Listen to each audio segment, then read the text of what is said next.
The biggest limiting factor on AI is actually going to be power.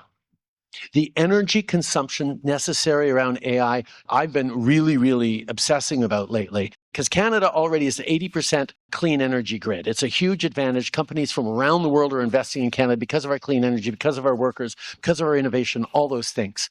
But as we look at how to develop the necessary clean power to power AI, not just in Canada, but around the world, we've actually stepped up big time on nuclear. We just sold 2 full-scale reactors to Romania. Uranium reserves that we have in Canada, the opportunity to build full-scale reactors and small modular reactors to meet the energy needs of the coming years.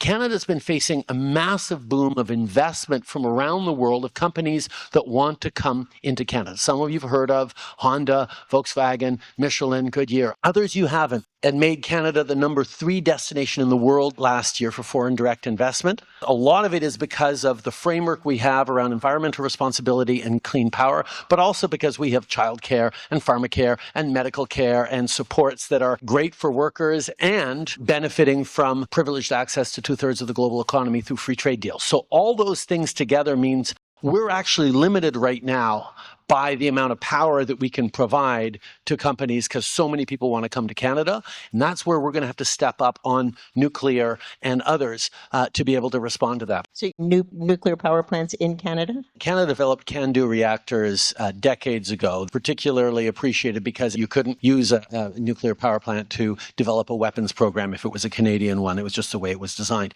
That was very successful over a number of decades.